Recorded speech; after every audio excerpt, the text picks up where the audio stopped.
Chapter 692, Truth of the Matter. After saying that, Yi Wanwan looked at the computer screen again. There was a light click of the mouse, and this time, she didn't play the video from the middle. Instead, she directly clicked the replay button and played the video from the beginning. In the video, it was obvious that the setting was still the filming site of Terrifying Dragon 2. Ling Xiaozhe, Wan Shanshan, and a few artists from Emperor Sky were gathered around, gossiping. During their conversation, they said things like has been and best kept under the table to ridicule Luo Qin. Luo Chen's assistant was about to step forward to interrupt them, but Luo Qin stopped her eventually. Luo Qin didn't say a word and walked towards his own seat. However, at this exact moment, a red circle appeared in the video, indicating that it was Wan Shanshan's feet. Hence, all the media witnessed that in the next second, Wan Shanshan stretched out her leg on purpose to trip Luo Qin. The cup of coffee in Luo Chen's hand swayed and accidentally spilled onto Ling Xiaozhe's clothes. What happened after that left the agitated media dumbfounded and shocked. Nobody expected that Luo Chen's explanation on Weibo was true. Such a short clip revealed a completely different truth. Nobody thought the truth was actually like this. Wan Shanshan, who seemed undaunted on the surface, deliberately acted provocative online. All those artists from Emperor Sky who stood up were probably accessories to a tyrant's crime, acting in cahoots with Wan Shanshan. The biggest victim, Ling Xiaozhe, was actually the real bully of this entire incident. Gong Su, who was attacked, criticized and insulted by countless netizens, passers-by and media, was merely trying to stand up for his colleague and couldn't stand to let Ling Xiaozhe bully others. Gong Su's actions were exactly the same, yet everyone felt that he had a big heart after watching it together with the first part of the video.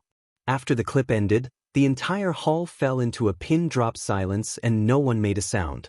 Every reporter had reddened faces. They looked at one another and didn't know what to say at all. They boasted about being righteous and denounced Gong Su by word and pen for several days, but in the end, they actually got the wrong guy? On the contrary, the person whom they were protecting was the true shameless villain, the real tyrant who bullied others. Yi Wanwan's gaze was icy and sharp as she scanned the faces of every reporter present. This is the so-called victim that all of you were protecting? This is the crusade for justice that all of you were bragging about, huh? This is the explanation all of you wanted. I wonder if everyone is satisfied now. Listening to the sharp words spoken by Yi Wanwan, the reporters were embarrassed. How did this happen? Cough cough, a misunderstanding. So it was all a misunderstanding, the reporter who condemned and cursed Gong Su and Yi Wanwan earlier stuttered, but you can't really blame us, right? Who would have known that this would be the truth? We're just reporters, after all, not the police, right? It's inevitable we made such a mistake. When Yi Wanwan heard that, she strode towards that reporter, step by step. What do you want? As the reporter felt an intense pressure from her, he was forced to take a step back. Yi Wanwan glared at the reporter and retorted, "Tiske not police? Since all of you aren't the police, who are you to replace the police, take over the law, incite the masses, instigate cyberviolence and punish an innocent artist? Didn't you say very confidently earlier that with great power comes great responsibility? Since this is the case, as the media, all of you control the public's opinion, have the greatest power of speech and even control the future of an artist. Then isn't it your duty and responsibility to seek the truth? But right now, the power of reporters and the media is being used to produce vulgar nonsense to please the crowds and increase views on your sites, a weapon to destroy others. Who gave you the right to do that?" You hid behind the screen, tapped away on the keyboard and said all kinds of extremely vicious words about a stranger you barely knew and personally destroyed someone else's life just in order to vent, to follow suit with everyone else, and maybe even just because of boredom. After you found out the truth, you simply brushed it off as a misunderstanding and minor mistake to counteract all you did to an innocent victim. So this is the attitude of the media, huh? All of you shameless media responsible for unrestrained cyber violence, aren't you guys the garbage and scum of society? Could this reporter here and everyone else present today please answer my question? Each of Yi Wanwan's words was as sharp as a knife. The reporter stuttered. He broke out in sweat and couldn't say a word. There was a dead silence and none of the reporters made a sound. Gong Su stared at Yi Bai's face from beginning till end, watching his icy cold yet extremely reassuring expression, watching him reverse the endless hatred on him all by himself. His heart surged uncontrollably. Yi Wanwan paused and finally said, "As for the malicious slander against my artist, Gong Su, Dazzling Media reserves the right to pursue legal action against Wan Shanshan, Ling Xiaozhe and all the other artists from Emperor Sky involved in this incident." The other higher-ups from Dazzling Media finally returned to their senses at this moment. We will hand over the rest of the matter to the legal department. This is the end of today's press conference. If you have any further questions, please arrange another meeting next time. Please leave the venue in an orderly manner, everyone. Yang Jinyuan was stunned and gasped in amazement as he looked at Yi Bai, who was young and even seemed inexperienced. He never thought Yi Bai could turn the situation around and save Gong Su. He even left the media speechless. At this moment, all the other staff members were probably thinking the same thing. They could already imagine what would happen after today's press conference was posted. Our director Yi is too awesome. He actually kept this ultimate move to himself. I understand now, it seems like Emperor Sky was trying to mess with us this time, but in fact, they were all thrashed by our director Yi. Emperor Sky is really unlucky this time. It's definitely over for Wan Shanshan and Ling Xiaozhe will lose his popularity. There were also over 10 other artists dragged into this as well. Let's go. Yi Wanwan's eyes turned slightly gentler as she looked at Gong Su and Luo Chen. Oh, Gong Su returned to his senses after a very long time. He stood up and followed behind Yi Wanwan obediently while Luo Chen walked next to him with his eyes still fixated on the youth. That night, the highly anticipated outcome of the press conference on the Gong Su bullying incident was finally revealed. The entire course of events was uploaded on the internet. After the truth was out, the entire internet was in an uproar. After the press conference, dozens of newspapers and magazines that originally misled the public and criticized Gong Su issued apologies which caused a huge sensation across the entire internet, which had never happened before. Every article covered the drastic turn of events this time and the headlines looked like, "Cyber violence is a kind of bullying," and "Death of media," against bullying but they became the bullies instead. Finally, even the public's opinion of Gong Su changed completely. The headlines became, "Restoring the Real Gong Su," and "Gong Su, the Last Clear Stream in the Entertainment Industry." Chapter 694, Have Some Sense of Shame. Previously, there was already quite a number of incidents like this. Netizens were misled by false information and started wars. After the truth came to light, it was usually too late to reverse the damage done to the victim. This time, because of Gong Su's fame and influence, the incident had huge repercussions. The entire internet launched into a discussion and everybody reflected on it. The terrible thing about cyber violence was that nobody cared about the truth. The acts of righteousness, committed by those unclear about the truth, were more dreadful than real evildoers. Please do not comment on things you don't know because what you see may not be the whole truth. The public's opinion would never represent the truth. At the same time, Gong Su's reputation had been reversed overnight and Dazzling Media's reputation improved greatly. Meanwhile, Emperor Sky Entertainment landed in hot water. In Emperor Sky's conference room, the PR director, Jiang Huasan, was enraged and thundered, "Wan Shanshan, you idiot! What were you thinking? Over 10 artists from Emperor Sky were dragged down by you this time. Forget about all you B and C list artists. Xiaozhe was implicated as well. What should we do now, huh?" Jiang, Director Jiang. I didn't know. I didn't know that Yi Bai would have the full video. Tears covered Wan Shanshan's face and her shoulders shuddered. She was cursing Yi Bai 1,000,000 times over in her heart. These people praised me when I posted the video that time and even used every method to add fuel to the fire, but now they're actually pushing all the blame onto me? But she couldn't say a word. She turned to the top managers and begged, "Sis Zhang, Director Jiang, please help me.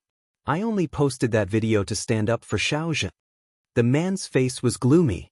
There was no way he could keep Wan Shanshan anymore. As for Ling Xiaozhe, he could only get him to say that he didn't know anything and force Wan Shanshan to take the fall. He had to reduce the impact as much as possible, otherwise, he wouldn't know how to answer Chairman Gu and Director Yi. Jiang Huasun came to a decision very swiftly. Wan Shanshan, because of your personal grudge, you incited trouble on purpose, then lied to your colleagues and slandered Gong Su.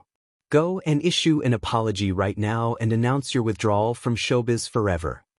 Wan Shanshan's expression changed and she screamed. She was merely a C-list actress, and in a situation like this, she would definitely be the one sacrificed. She should have known this. Wan Shanshan was finally terrified. Facing the indifferent gazes of the higher-ups, she panicked and rushed over to Ling Xiaozhe. Xiaozhe, help me, you must help me. I did it for you. Ling Xiaozhe scrolled through the overwhelming amount of criticism on his phone and was already very frustrated, so when he heard what Wan Shanshan said, he exploded in fury instantly. Get lost.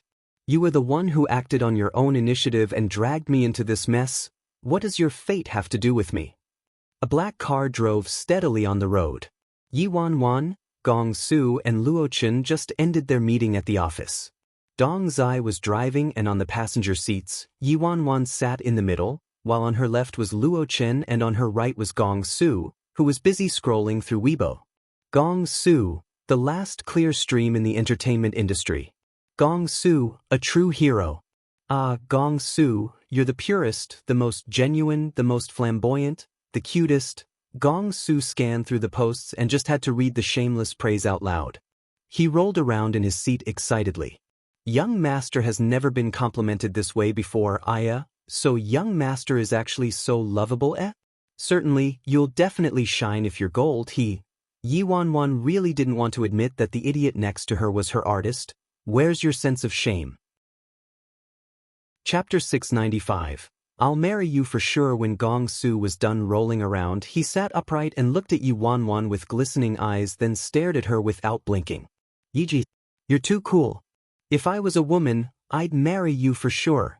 No, even though I'm a guy, I'd like to marry you as well, too. The corners of Yi Wanwan's lips twitched.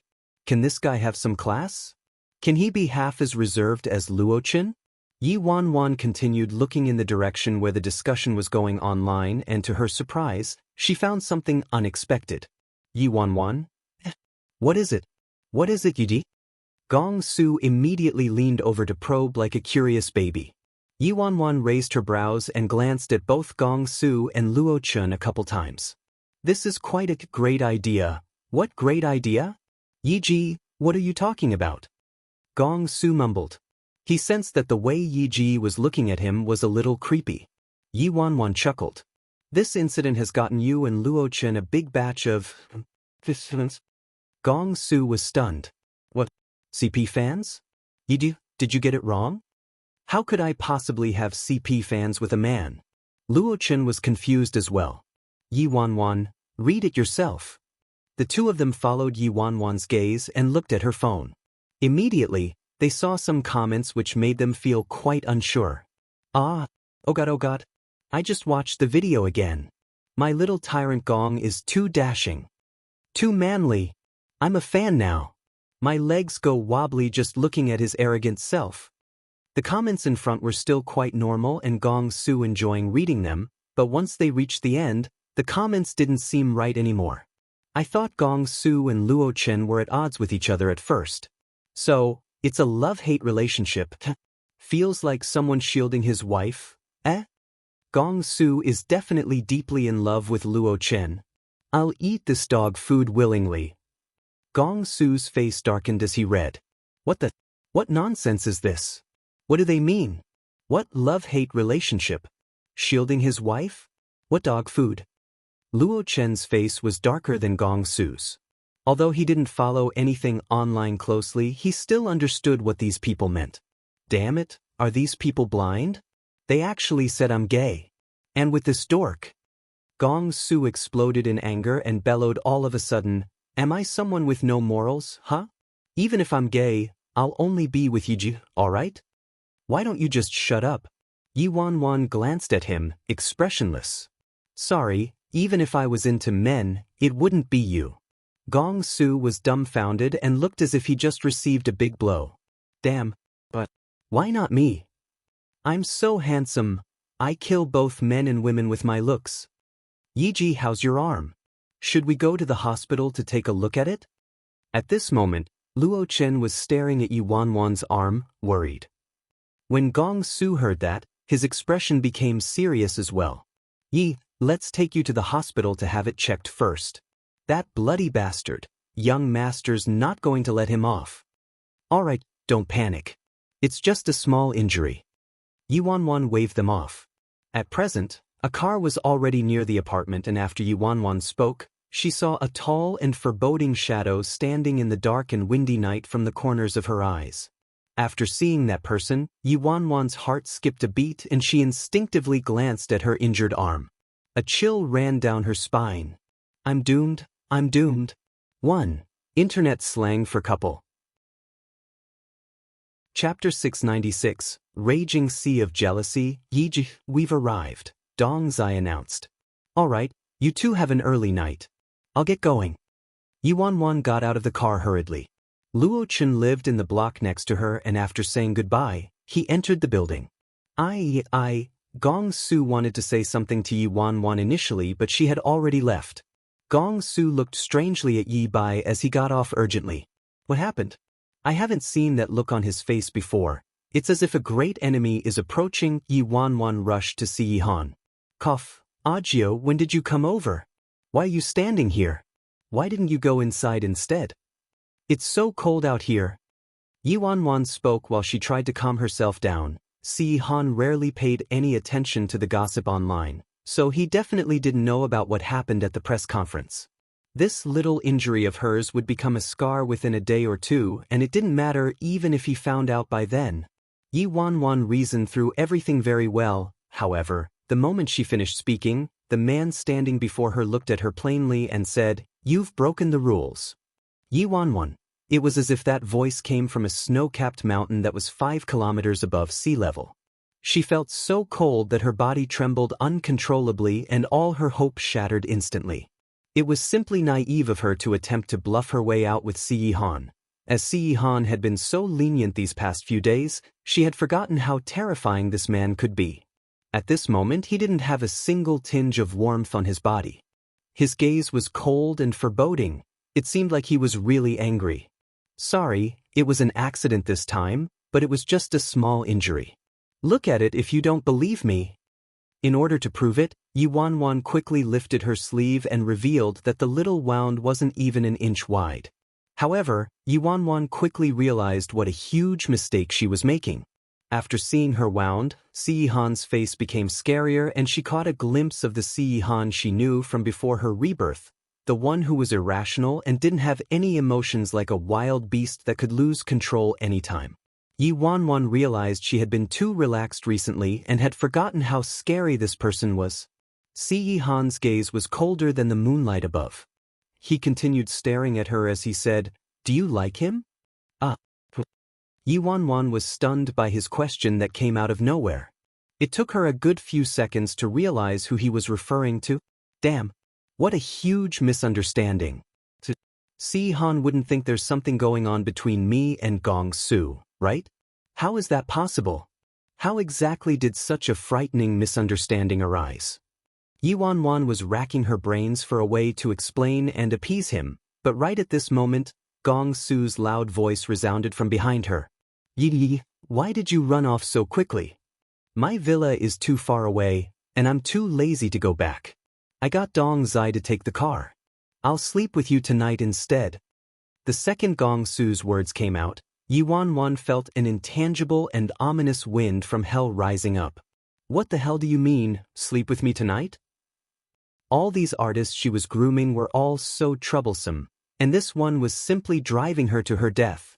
Yi Wanwan's face was rigid. No way. Go back to where you're supposed to be.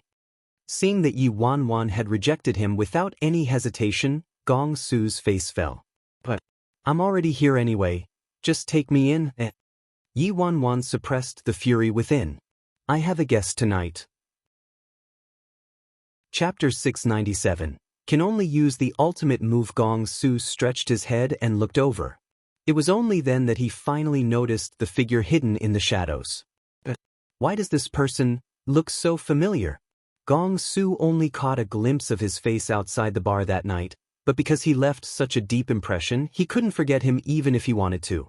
Isn't that the friend who went to fetch Yi that night? That time, he almost misunderstood Yiji's relationship with that man. Why is this person at Yiji's place at this hour?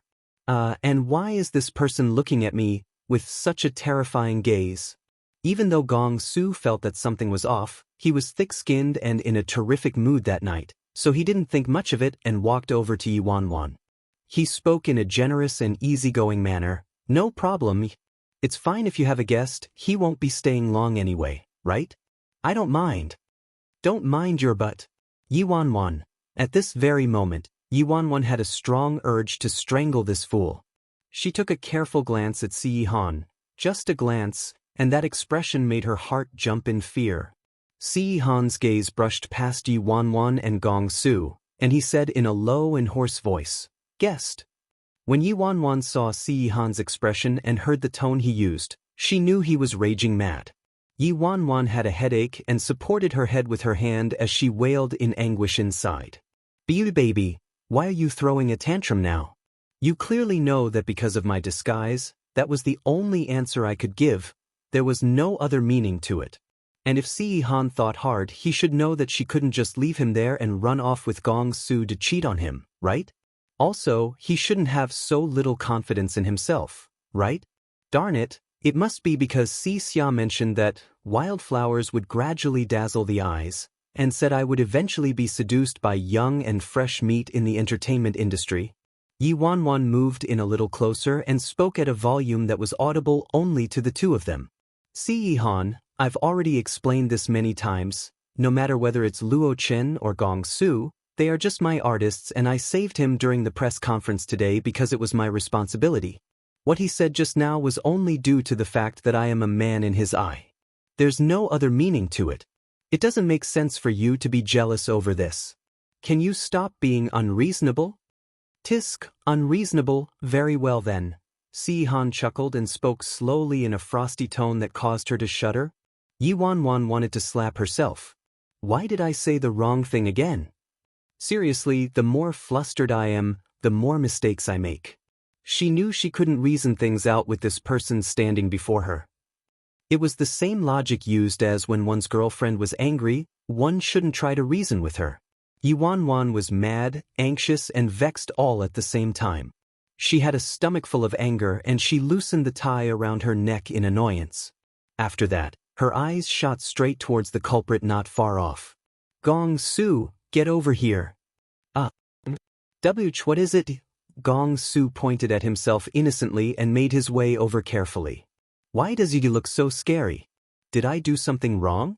Yi Wanwan threw her tie on the ground, then strode over to the icy-looking great devil who was on the verge of exploding.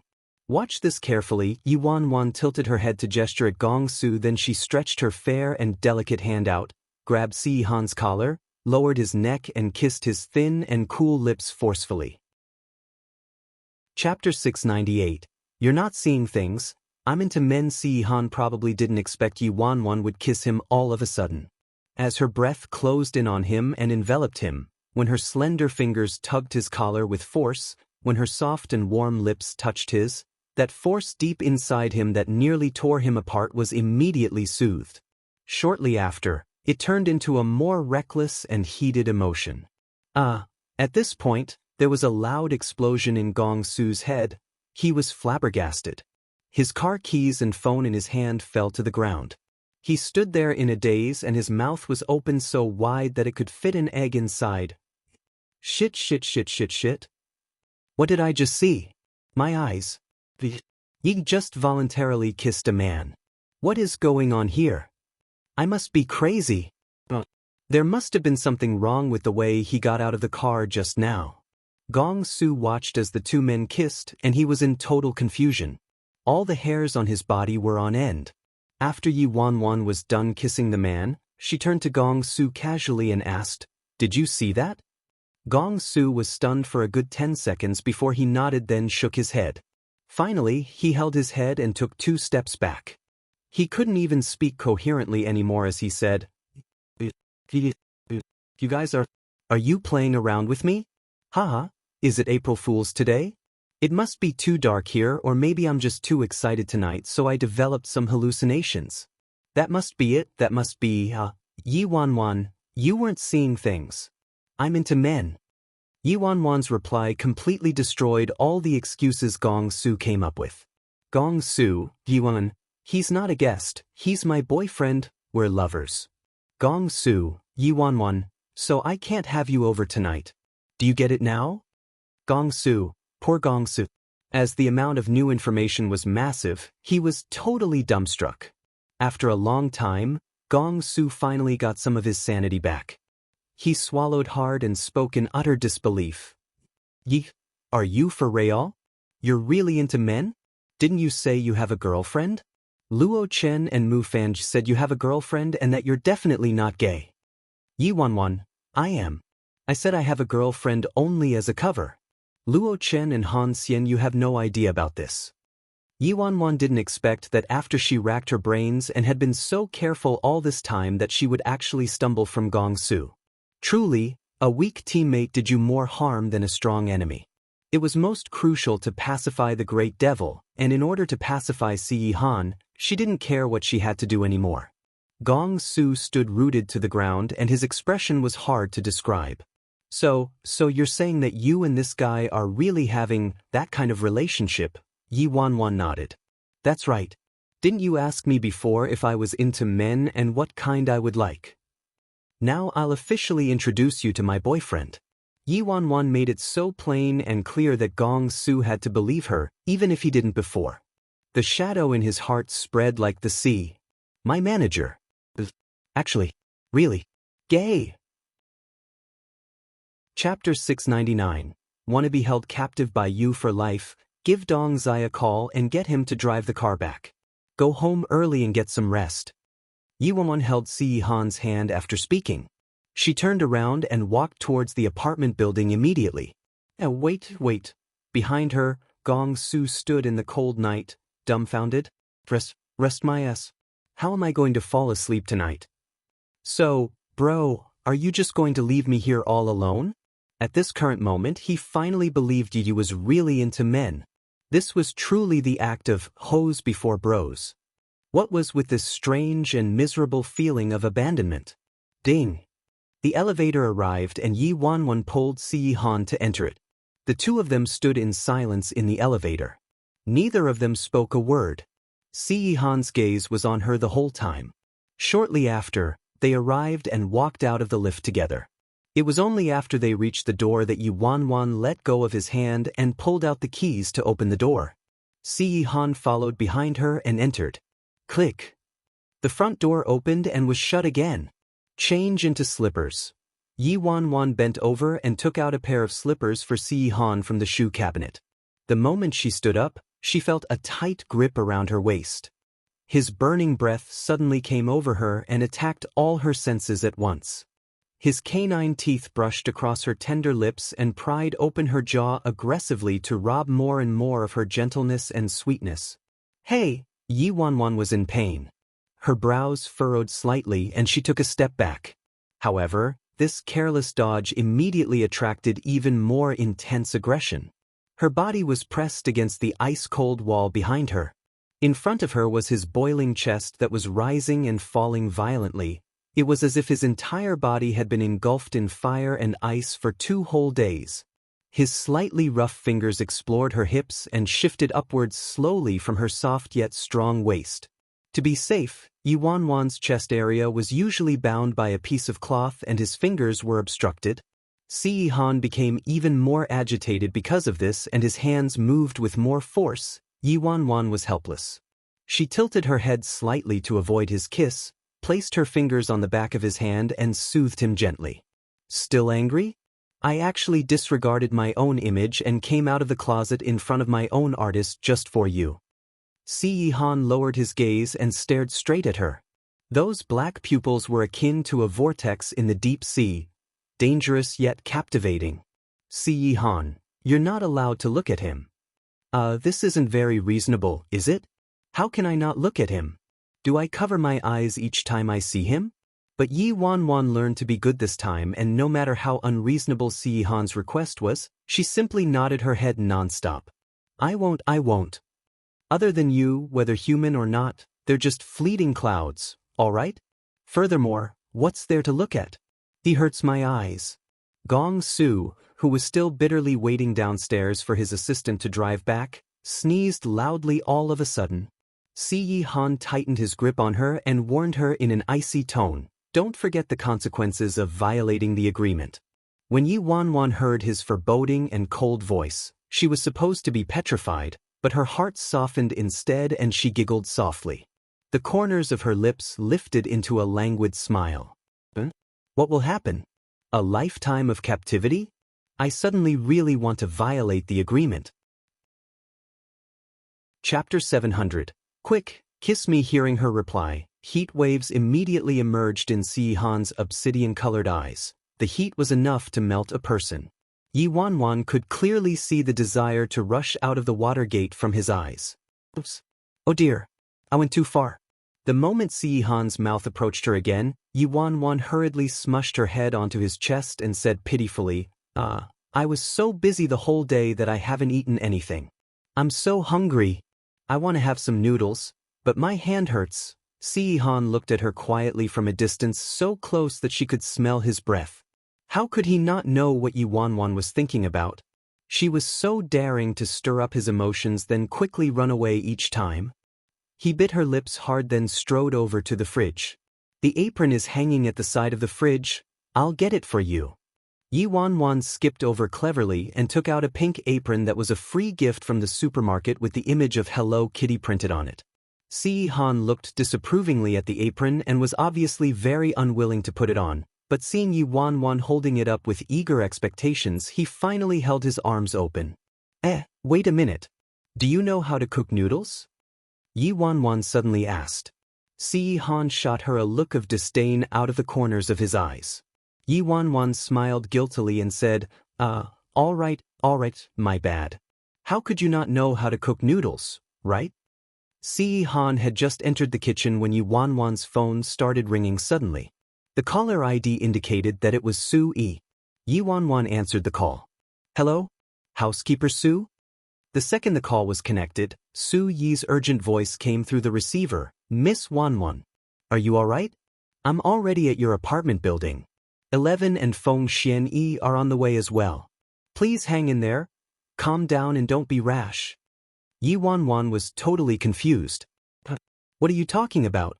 What happened? Su Yi was taken aback by her questions. What happened? Isn't Master there yet? He raced over at a speed of 400 yards per hour, so he should be there by now. Raced over at a speed of 400 yards per hour. Master saw the video of you getting injured to protect Gong Su, and the worst part was the nonsensical comments appearing everywhere, saying things like you and Gong Su were very compatible. How can two men be compatible? What are these netizens thinking about? Su Yi spoke at his fastest speed and explained what happened. His voice shook the whole time.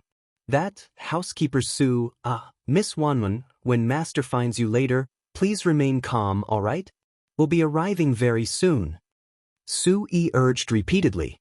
Yi Wanwan coughed lightly and interrupted him again. Housekeeper Su, please calm down a little and let me say something, okay?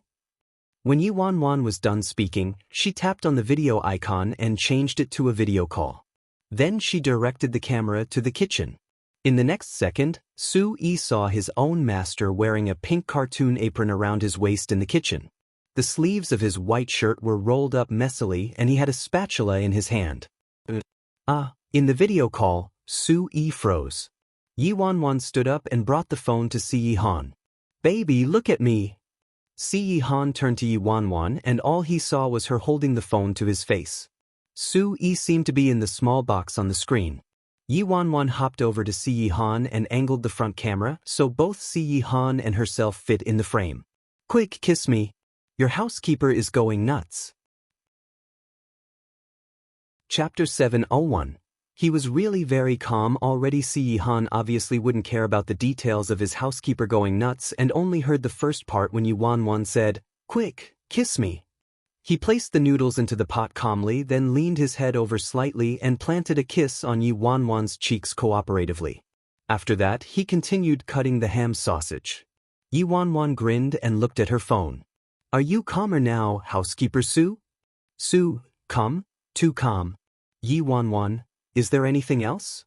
Sue E, no, sorry to interrupt the both of you. Just pretend I wasn't here at all. The screen went black.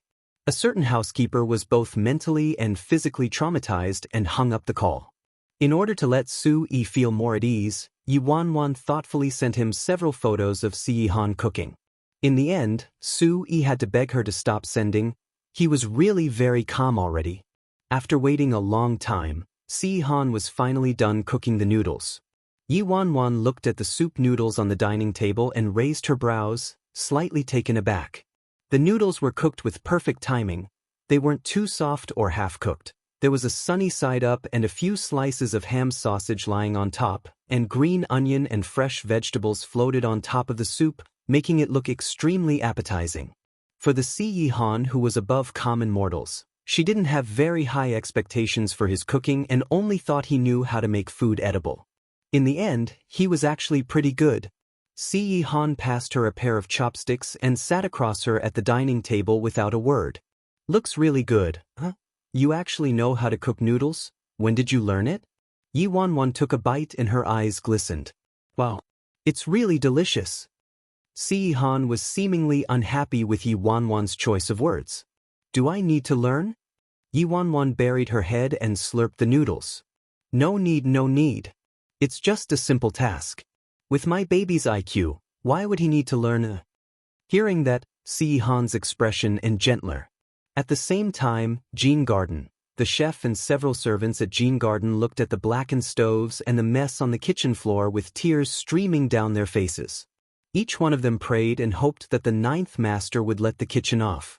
How many times has he caused an explosion? Why does our master have so many terrifying hobbies all of a sudden? This is tiring. At night, Si Han stayed overnight at her apartment. Yi Wanwan removed her makeup, showered and changed into her soft pajamas. Meanwhile, Si Han already made himself comfortable lying on the bed. This feeling of eating my fill and having a beauty on my bed is too perfect. Seeing that Yi Wanwan was coming over, Si Han placed the book in his hands down. Give me your hand. Yi Wanwan quickly pacified him. It's really just a small injury and it's already healing. I used plastic wrap to protect it while bathing and it didn't get wet at all. Si Han checked over and over again before he eased up. Yi Wanwan stared at the man's concentrating face. You're going to Old Son's for a checkup tomorrow, right? Si Han, N. Yi Wanwan mumbled, your health has been quite stable recently and you don't really have a problem falling asleep anymore. There shouldn't be any big issues. But why did Old Son look so strange before?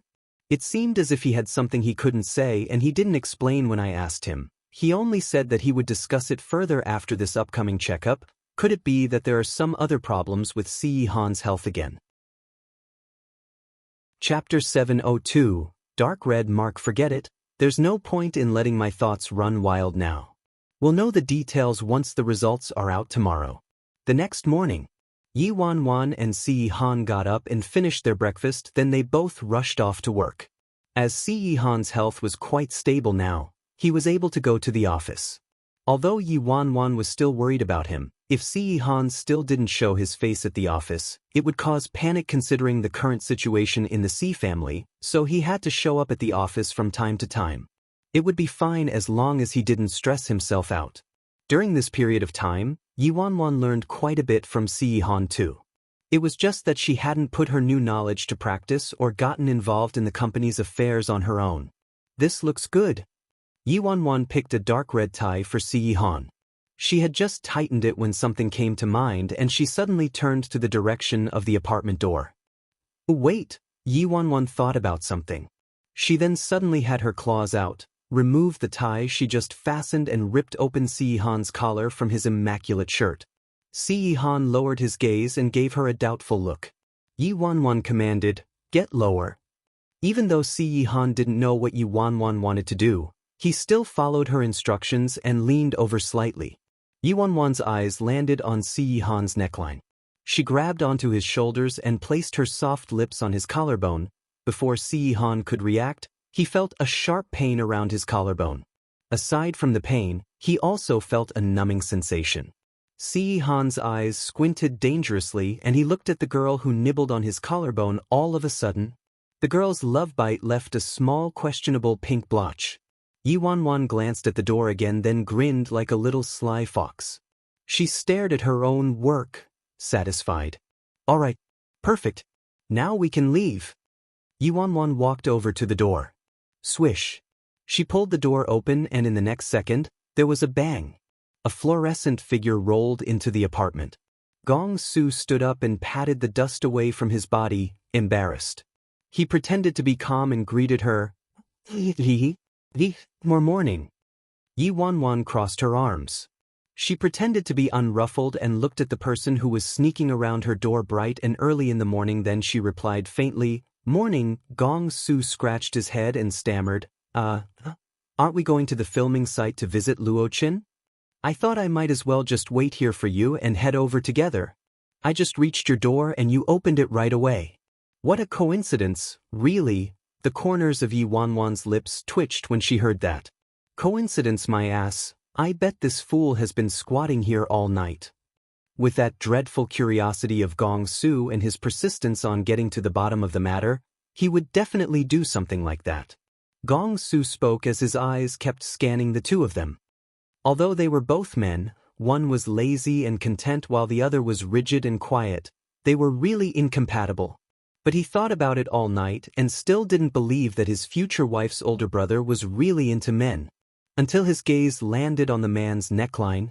An overbearing dark red mark loomed on the man's neckline, revealed what happened last night. Gong Su. Chapter 703. Do you like kids? Gong Su bit his own sleeves with a tear-stained face. He, who usually looked so indifferent, stern and hard to reason with, actually had such a passionate side to him. Why do I feel so upset about this? Yi Wanwan obviously noticed Gong Su's reaction and seeing that she achieved her goal, she turned to Si Yihan. I'll pick you up at the office tonight. Si Yihan, hold on. Didn't you forget something? Yi Wanwan raised her brows. Si Yihan stopped in his tracks, willingly leaned over and kissed her on her lips, leaving a goodbye kiss. Gong Su, who was at the side. Excuse me, can you guys see me? There's a big living person right here. From last night till this morning, Yi Wanwan's pacifying could be said to be done very well. She didn't overlook any areas, so this crisis had finally been resolved. On the way to the filming site, Gong Su had two big panda eyes as he said, You're so handsome. It's not hard for you to find a pretty woman. Why do you want to be with a man? Yi Wanwan, I'm naturally fond of men.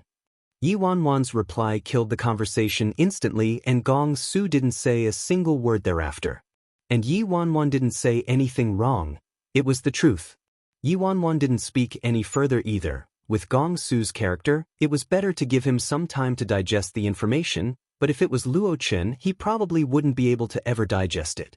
At night, Sun Baichao's private residence. As usual, Old Sun did a thorough checkup of Si Yihan's condition. After the checkup was done, Yi Wanwan quickly stepped forward to inquire, Old Sun, how's Audio? Sun Baichao replied, almost the same as last time. Although the underlying illness has not been cured, it's already a miracle for his condition to remain so stable. Sun Baichao looked at Yi Wanwan and was deeply moved. Miss Yi, I guess you invested quite a bit of effort, didn't you? With Si Yihan's condition, everything would be for naught if one was slightly careless. The amount of effort she put in was unimaginable. Furthermore, she had such a great deal of pressure on her. Old Sun, you speak too highly of me. It was all thanks to your brilliant medical expertise. Yi Wanwan heaved a sigh of relief but still felt that Sun Baichao was hiding something from her. Back on the road. Do you like kids? Si Yihan suddenly asked Yi Wanwan this question out of the blue. Kids? Yi Wanwan was taken aback. Do you like kids?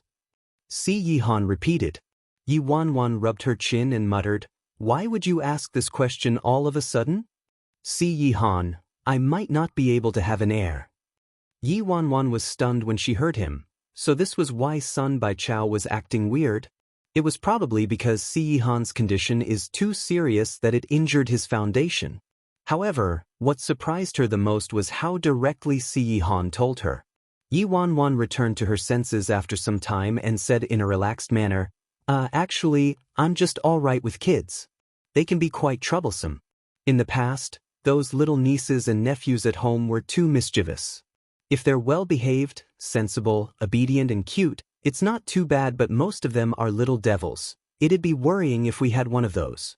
Also, what era are we in right now? There are so many dinks out there now and it's pretty nice to have just the two of us, so why should we have kids? Mini Theater Little Devil put on a little iceberg face and said expressionlessly, Mommy, I'm well-behaved, sensible, obedient and cute. Nameless Nya. Where's your sense of shame, eh? Who gave you the guts to say these things? Chapter 704. The world is beautiful because of you. There was a dull silence in the car. The man regained his elusive, distant and mysterious aura once again. It was as if aside from existing on this planet, this person was completely incompatible with this place. Yi Wanwan wasn't sure why, but she realized that she didn't like seeing such a cold and empty expression on Si Yihan's face. Yi Wanwan smiled and looked at him. Don't look so glum, come on. What's the big deal? Be a little happier. There are still many beautiful things in this world. Si Yihan's eyes melted into the dark night outside the car windows. Really? Yi Wanwan took out a piece of chocolate from her pocket and gently placed it into his mouth. Of course. The sweetness melted in his mouth, but her smile was sweeter than the chocolate, melting his heart. Si Yihan looked down and slowly encircled her into his embrace. Wanwan, this world isn't beautiful, but because you're here, it is. Although Si Yihan didn't say the last phrase, Yi Wanwan roughly figured out what he meant. In her previous life, Yi Wanwan never really tried to get to know this man. She feared and detested his craziness and perverted desire to control. She hated that she was the one who was confined by him. That was until she slowly realized that everything he did was solely because she was the only one who existed in his world. Everything this man did was because he was too afraid of losing her. But she was just an ordinary person and had nothing in common with Si Yihan. So where did his intense feelings towards her come from? After the turn in events regarding Gong Su's bullying incident, Emperor Sky suffered significant damages, and even when Emperor Sky kicked Wan Shanshan out, the media and netizens weren't fools. Everyone knew what they were trying to do. Those artists who were involved in the incident were affected as well, and one of the artists who suffered the greatest blow was Ling Xiaozhe. Although he explained that he had no idea Wan Shanshan tripped Luo Chen on purpose, his bossy attitude still toppled his former image, causing many fans to feel disgusted by him. The fans started to abandon him as they felt they'd been cheated and lied to. Sometimes, the entertainment industry was like that. You kept molding yourself into a kind-hearted and righteous victim, but one day, if you did one bad thing, it would cause an overwhelming disappointment. Just like Gong Su, who used to be insulted badly in the past, he simply had to do one good deed and everyone changed their opinions about him. However, at least Ling Xiaozhe had his acting abilities to hold on to. The gossip would fade away after some time and would only affect him marginally afterward. As for Gong Su, thankfully, each time Yi Wanwan thought about Luo Chen, she felt more at ease. They were putting the finishing touches on Terrifying Dragon 2 today, so Yi Wanwan especially made a trip down to the filming site. The moment she arrived, she saw Song Jinlin throwing a fit. What's with all these flowery fists and fancy footwork? Didn't I ask you to find someone decent? Director, these people are just walk-on artists. It's already considered not bad that they know a few moves. We can't expect them to leap onto roofs and jump over walls, right? The head received Song Jinlin's stern gaze and felt guilty immediately. I'll continue looking right away. I'll continue looking. What's wrong, Zhang? Yi Wanwan asked casually. Zhang Hua was the head of all the artists and was in charge of looking for walk-on artists. At this moment, he looked as if he was having a major headache. Chapter 705. Considered acquaintances for now. After Song Jinlin walked away, Zhang Hua complained helplessly, We need a couple walk-on artists who are skilled in martial arts for this scene, and I found quite a number of them for Director Song, but he wasn't satisfied at all. These artists who play such small roles are mostly amateurs, and even if they're professionals, not many of them are trained. How am I going to find artists who have outstanding martial arts skills, eh? Yi Wan burst out in laughter when she heard that. It was truly Song Jin Lin's way of doing things, filming a drama series like a movie, insisting on perfection for every frame. Director Yi, I can't chat with you anymore. I gotta go find more people. Otherwise, I'm afraid we won't be able to do the finishing touches today. Sure, go on. The filming location today was close to an old, dilapidated bridge. When they arrived on site, the stage production crew was clearing up the place, but there seemed to be an issue. Xiao Chen was quarreling with someone on the bridge. Once Yi Wan took a closer look, she was stunned. Oh, an acquaintance? Or rather, they can be considered acquaintances for now. On the bridge, there was a man dressed in garish colors, disguised as a woman. He was lying on the floor like he didn't have any bones. Next to him was a stretcher with a person lying on it, and a sign was placed next to it. My husband is terminally ill. Please give us some money for his medical fees, kind soul. Standing opposite was that Taoist devotee who acted ostentatiously and swindled people. All three of them were in tattered clothing, no different from beggars. I'm sorry, I'm part of the crew and we will be filming under the bridge, so I have to trouble all of you to move away for the time being as we can't have anyone in the vicinity. It's almost the end of the month. We have to report our performance soon and time is money, hobby, aren't I right? The man on the stretcher didn't even move like he could sleep till the end of time. Of these two people, one of them was clearly a man pretending to be a woman while the other one was obviously feigning sickness. Were they really counting on this to get some money? Did they think everyone else was blind? The corners of Xiao Chen's lips twitched a little. She thought they were just trying to extort some money. She didn't want to continue arguing with these people anyway, so she asked, "How much to make you guys leave?" When the cross-dresser heard that, he suddenly turned serious. "Hey miss, please show us some respect. We only accept honest income for efforts. Please don't insult our integrity." Black lines covered Xiao Chen's head. "Are you guys looking for trouble on purpose?" No, a gentleman makes money the right way. Miss, why doesn't this poor devotee read your fortune for you?" The cross-dresser stood up immediately, pointed at the devotee's nose and raged, Stinking devotee! Why don't you find somewhere else to read fortunes? Why must you steal my business? Bloody vixen, is this your home? Both of you stop fighting. Are you guys leaving or not?" Xiao Chen was fuming as she tried to make them leave. When she saw Yi Wan coming over, her cheeks reddened instantly. "Yi, you're here. What's going on?" Yi Wan took a sweeping glance at those people. Xiao Chen replied in frustration, "We have to shoot here today, so I'm clearing the area, but these people won't leave. They're nuts. Were they sent by the production team next door to cause trouble for us?" "Yi Wan, you're overthinking. They're not here to cause trouble. They're really nuts." Once the devotee saw Yi Wan, his eyes lit up in an instant. Famous Yi." Before he was done speaking, she immediately shot an icy glare over. The devotee shut his mouth obediently with an expression that read, I got it. Chapter 706, Very honest and legal spray of flowers, who was disguised as a woman, sized Yi Wan up and got interested as he muttered, "Io, kindred spirit." Yi Wan turned to Xiao Chen and said, "Xiao Chen, go busy yourself. I'll talk to these people here." How can I do that?" Xiao Chen's cheeks turned redder. "It's nothing." "Hey, Xiao Chen." At this moment, someone called for Xiao Chen to go over. "Then all right. Sorry to trouble you, Yiji. These people have nothing better to do. If they still refuse to move, I'll get security to chase them away later." As someone needed her urgently, she had no choice but to thank Yi Wan and leave. "Okay."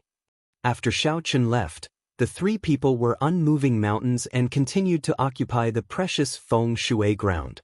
They didn't seem to have any intentions of moving at all. "Io, security? I'm so scared." I'm not even afraid of law enforcers. Why would I be afraid of security? Huh. Yi Wanwan laughed. Trying to earn some money? I have a job for all of you here. The cross-dresser had a rice straw in his mouth. He looked icily arrogant and scoffed in disdain. TSK, what did I just hear? You want to hire us? What a big appetite. The devotee spoke in a profound manner. Little bro, you better speak cautiously. You can't afford any single one of us here. Yi Wanwan nodded. Oh, then may I know how much it will cost to hire all of you?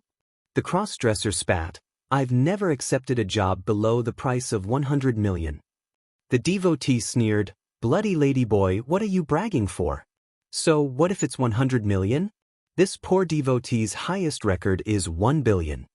After which, he touched the dust in his hands and said to Yi Wanwan, the three of us, including the one who's lying down, will not be less than 50 million. The corners of Yi Wanwan's lips twitched as she listened to their bragging. Can we bargain and make it slightly cheaper?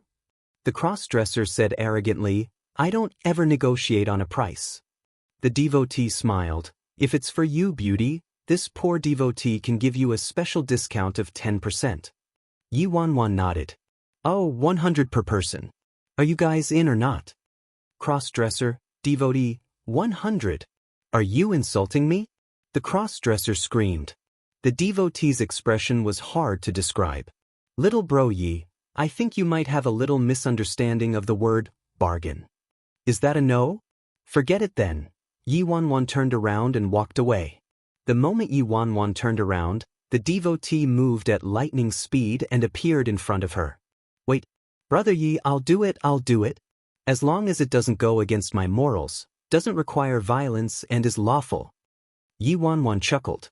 I just need an extra. You just gotta act for a couple minutes. It's very easy and this is considered acting, not using violence. It's in line with all your requirements. It's extremely honest and legal. The devotee's eyes glistened immediately and he said eagerly, deal. When can I start work? When can I get the money? Are meals provided? Damn it. You asshole. You're playing dirty. The cross-dresser yelled from behind. Boss, don't listen to him. I'm cheaper than him. I only want $80. Then, at the corner, a muffled voice came from the stretcher. Boss, do you need any dead men? I can lie still an entire day for $50. Yi Wanwan. Before, when she accidentally witnessed that devotee beating up Yuan Sheng and the others, she knew he was no ordinary person judging by his skills. Now, it seemed like he really wasn't ordinary, not the ordinary nutcase. Chapter 707. Pacifist. When Yi Wanwan brought the three of them over, Zhang Hua hadn't found anyone suitable yet and was being rushed by Song Jinlin, who was burning with impatience.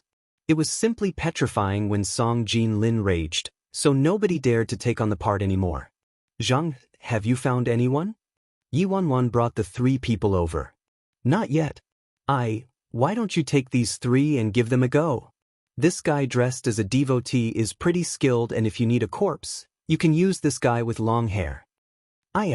Thank you, Director Yi, for your recommendations. I'll let them try out right away. Zhang Hua was desperate at this point, and Yi Wanwan brought these three people over at the right time. Thus, he didn't care so much and thanked her quickly. He was simply giving medicine to a dead horse. He'd just try them out first and see how it went. As for this person who could play dead, he'd just take him in as a form of giving Director Yi some respect. It didn't cost him anything anyway. Zhang Hua prioritized the other two people and he asked them, have you guys acted in fights before? At the filming site, there were all sorts of different costumes, so even though these two people were dressed weirdly, Zhang Hua didn't think much of it. The cross-dresser waved his hands, surprised. We are pacifists. We don't ever fight. The devotee placed his palms together and performed a Taoist gesture. This poor devotee here cultivates moral character and never uses violence. Zhang Hua panicked. That won't do. You must be able to fight later. Let me brief you guys. Both of you will be at different ends. Just follow the crowd and charge towards one another, then start fighting. You must be more intense when fighting. It must look like both of you have some deep hatred for one another and are in a struggle for life and death, understand? That's too hard. Why don't we just go back to begging? Sir, why don't I read your fortune for you? Old Zhang, are you ready? Not far off, the director's assistant pressed him. All right. I'll get them in position right now. Zhang Hua replied and looked at those unreliable people helplessly. You guys, forget it. Just give it a try first. After Zhang Hua instructed them worriedly, filming finally began and he was already prepared to receive more scoldings. 3, 2, 1 action. After filming started, dozens of masked men started fighting. There were dead bodies sprawled all over the ground and others were simply there to fill up the spaces. Further away from the camera, there were 2 people who needed a close-up, so it was fairly demanding. They couldn't simply fight half-heartedly. Charge. The shouts of a group of people were accompanied by the sounds of weapons clashing. Within the crowd, the camera zoomed in on those 2 people leaping in the air and advancing towards each other. In the next second, there was a loud thump and the cross-dresser landed a punch on the devotee's body, letting out a horrifying sound. Swish, both of them had their legs out at the same time and fought intensely. They were locked in battle. All the crew members were dumbfounded as they watched. They hadn't seen such professional artists for a very long time. Their fight was so realistic, and oh my god, those moves, they could feel the pain even when they were just watching. Zhang Hua's mouth was almost in the shape of an O. This is what they meant by, we don't ever fight? Also, are they really fighting or faking it? Yi Wanwan, it's just $100. They don't have to go all out, do they? I can hear the sounds of their bones ramming against each other even from where I'm standing. Do they have some sort of deep hatred for each other or something? They still dared to tell me they would only accept jobs that pay them billions? Who gave them the guts? Chapter 708, First transaction of the day at last. This scene was over. Until the director yelled, cut, the 2 of them were still locked in battle. It could even be said that they were very dedicated to their work. Yi Wanwan wasn't sure if it was her misperception, but she felt like these 2 people had suppressed their desire to fight with one another for a very long time. Song Jinlin was very pleased with the results. He flashed a rare smile towards Zhang Hua and said, not bad, their moves and emotions were very well executed. Where did you find these 2 people? Zhang Hua smiled widely and replied, it wasn't me but Director Yi. He's remarkable. I simply mentioned it to him and he brought these 2 to me. He's amazing. Song Jinlin turned to Yi Wanwan with surprise. Sorry to trouble you, Director Yi. He had quite a good impression of Yi Bai. Although Yi Bai was young, he was very meticulous, not proud nor impatient, and the artists he brought were all very dependable as well. Of course, he wasn't going to comment on Gong Su, who was an exception. Director Song, you're too courteous. It was just a small matter. Song Jinlin nodded before he asked, Terrifying Dragon 2 is coming to an end soon. Do you have any plans for Luo Chen? Luo Chen had only acted in 2 drama series ever since his debut, Terrifying Dragon 1 and Terrifying Dragon 2. Terrifying Dragon 1 allowed him to rise in fame overnight while Terrifying Dragon 2 helped him make a smooth comeback. His 3rd show would be a crucial step to determine whether or not he could have a stable footing in this industry, so Yi Wanwan had to be extremely careful as well. Judging by Song Jinlin's tone, he seemed to have some plans for Luo Chen. Hence, Yi Wanwan replied honestly, I have a few scripts on hand right now, but unfortunately, there's nothing really suitable. Whether his next show will be a big hit or attract a large audience aren't the most important things, but the quality of his performance and the public's opinion must be good. I don't want Luo Chen to become just a popular internet celebrity. That would be such a waste of his talents. Song Jinlin's face was filled with admiration. Luo Chen is very lucky to have a manager like you. If it was someone else, they might take the chance to fish up any assignments they can get their hands on when this series explodes in popularity, accepting hideous and lousy films and wasting the kids' talents. I've seen many artists like this. Yi Wanwan laughed. It's also because he's hardworking and talented, so I dared to stake everything on him. I wouldn't dare do that if it was someone else. After all, everyone needs to earn a living. Hearing that, Song Jinlin felt Yi Bai was rather practical and smiled. How about this? For Luo Chen's next series, why don't you take it slow and wait for news from my side? I'm currently preparing a new series and the male lead is quite suitable for him. If Song Jin Lin dared to say something like this, it meant that Luo Chen had at least a 70% chance of getting it. Yi Wanwan's eyes glistened slightly and she quickly thanked him. I shall thank Director Song on behalf of Luo Chen then. We'll definitely wait for your news. The head was very efficient in issuing their salaries. When they were done filming, the fascinating trio received their money and each of them got $100. As the devotee and crossdresser put in a lot of effort and performed exceptionally well, the head generously gave them another red packet with another $100 in it. The three of them held their salaries up excitedly. We made some money. Finally, our first transaction of the day. Why doesn't this poor devotee change career paths and become an actor instead? Seeing that Yi Wanwan was walking over, the devotee stopped her firmly and had a 180-degree change in his attitude. He became very cordial as he said, boss, I have something to discuss with you. What is it? Yi Wanwan stopped in her tracks and turned to the three people. Chapter 709. Greatest Financial Backer? Hee, it's like this. As our greatest financial backer at the moment, I think you're the most reliable. If there are any other jobs like this in the future, please contact us anytime. We'll be there. Yi Wanwan, I'm actually their greatest financial backer at the moment? How badly are they doing, huh? These two seemed to be acting in the eyes of others, but Yi Wanwan knew very clearly that they had really been fighting. Moreover, she had never seen those moves before. By right, with their skills, they should have a couple career options and wouldn't have to starve. But judging from what they said, it seemed like there was some weird rule about not using violence to earn money. Also, she could tell that these people were in the late stages of lazy cancer with one look. They could neither use their four limbs nor distinguish rice from wheat. Furthermore, each one of them was really strange and had strange thought patterns. Which normal employer would want to hire them, huh? No wonder they could only beg, read people's fortunes, set up stalls along the street, or be laborers. Although their actions were strange and Yi Wanwan still didn't know where they came from, it had nothing to do with her anyway. She just found it quite pleasing to the eye when she saw this devotee beating up Yuan Sheng and the others the other day, so she simply offered them the job today. If there are any opportunities in the future, I will. Alright, you guys wait here for a bit. They will be giving out packed lunches soon. It's the final shoot today, so the food should be pretty good, Yi Wanwan said before she promptly left, not wishing to stay there any longer.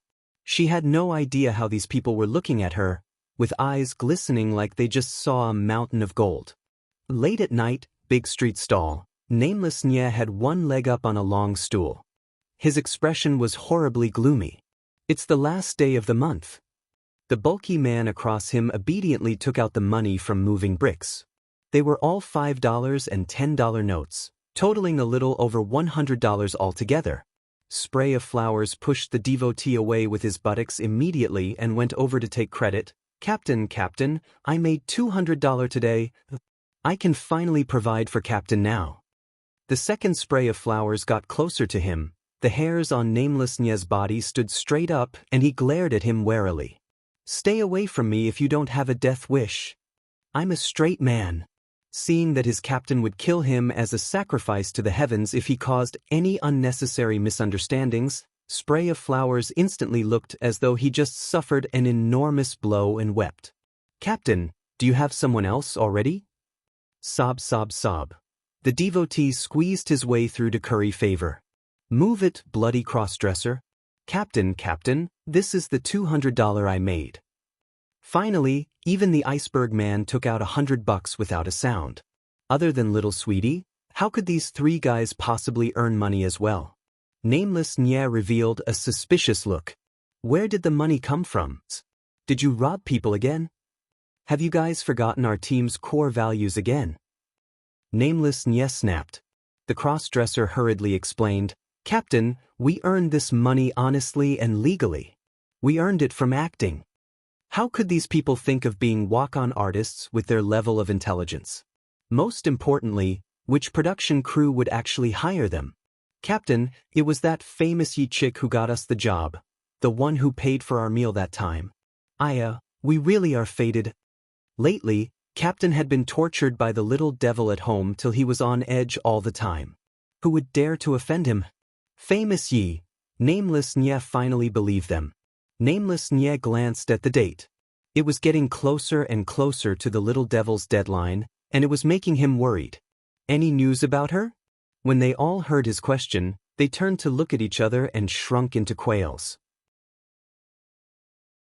Chapter 7:10. Screwed over again. The cross-dresser murmured softly like he just suffered a grievance. Great Missy seemed to have vanished from this earth. There are no leads at all, and our only clue right now is a photo from 4 years ago. We can't be sure how she looks like right now or whether she's a man or woman. She might have even gone for a sex change. With a sea of people around us, how are we going to look for her? At this moment, the black phone clipped on Nameless Nye's waist rang all of a sudden like demonic music playing in his ear. Everyone's hairs stood on end and they all moved back with their stools, trying their best to reduce their existence. Nameless Nye pinched his brows. Although he wasn't very willing, he didn't dare to delay and answered the call immediately. "Hello, have you found my mom?" The familiar voice of a child came through the receiver. He had an immature voice, but it was icy and particularly horrifying. Nameless Nye took a deep breath. I said, "Can't you change your lines a little each time you call? Have you found my dad?" "Sure, just pretend that I didn't say anything." "Uncle, you're left with half a month's time, and if you still don't have news about them by then, I can only go over to Country Z personally." Nameless Nye's scalp went numb instantly. "Damn, don't do anything rash. What if something happens to you?" "My parents would murder me if anything happened to their precious grandson. Furthermore, this little devil tortures me till I don't even want to live anymore when he's 1,000 miles away. How am I going to live if he comes over to Country Z? Then we can only blame me for having such a useless uncle." "Nameless Nye, must you hurt me like this?" Nameless Nye gritted his teeth and said gloomily, "Do you know you're not adorable at all? Even if we find your parents, they won't want you. Uncle, you should just worry about yourself because before that happens, your daddy and mommy wouldn't want you first." Nameless Nye, fuck. The 4 people around the table knew what was going on just by looking at Nameless Nye's expression. Captain is getting screwed over again. He knows he'll get abused each time and should just give up struggling. Why go to this extent? Nameless Nye placed his phone down and glanced at the 4 people. If we can't find her in 6 months, Little Devil will be making a trip to Country Z personally. Damn. The 4 people who had previously been gloating changed their faces instantly at the same time. Lately, things could be said to be going smoothly for Yi Wanwan. She successfully accumulated enough course credits to jump a year in college. Dazzling rose rapidly under Yi Wanwan's management, and after the bullying incident, Gong Su's damaged reputation had been reversed. He was successfully molded into a frank and outspoken person with a free and easygoing personality. As for Luo Qin, the ratings for Terrifying Dragon 2 kept rising after it was broadcast. It exploded in fame, and although Luo Qin played the role of a supporting actor, his popularity crushed the main lead, Ling Xiaozhi. He got advertisements, endorsements, magazine covers, variety show appearances, and all sorts of other projects and opportunities came knocking. All these came as no surprise and were part of Yi Wanwan's plan, but helping Yi Mu Fan was still the most gratifying one. At first, she was worried he wouldn't be able to recover after his setback, but thankfully, that guy strove for himself and led the entire styling team to transform the public's impression of Dazzling's artists being manufactured on a production line. After The Prosperous Dynasty was screened, there were tons of great reviews, and the styling and designs of the costumes in the show caused quite a sensation in the fashion world. From this show alone, Yi Mu Fan won the 100 Flowers Best Costume Designer Award and over 10 other awards, becoming the greatest unexpected winner in the fashion world. He gained recognition from the chairperson of the Fashion Association, Mu Wenqing, and even got the position of vice chairperson. He was doing extremely well in the industry. Chapter 7:11. Why can't you play by the book? Dazzling Media, Yi Mu Fan's office. All the relevant details about our cooperation has been verified and completed.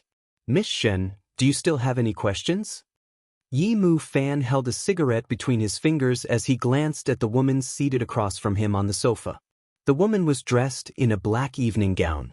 She looked stunning and her figure was fantastic. When she heard Yi Mu Fan's words, she stood up slowly and walked towards him. The woman stood right in front of Yi Mu Fan's desk, then lowered her body and said in the sweetest voice, "Head stylist Felix." Yi Mu Fan flicked the cigarette ashes away and looked at the other party casually. The woman leaned over on purpose to reveal the black lace bra she was wearing. "What? Is there anything else?" Yi Mu Fan feigned ignorance and asked. In the past, he was a playboy and had seen many such seduction methods. How could he not know what she was trying to do? As expected, Shen Manju took out a piece of perfumed paper from her body and passed it to him.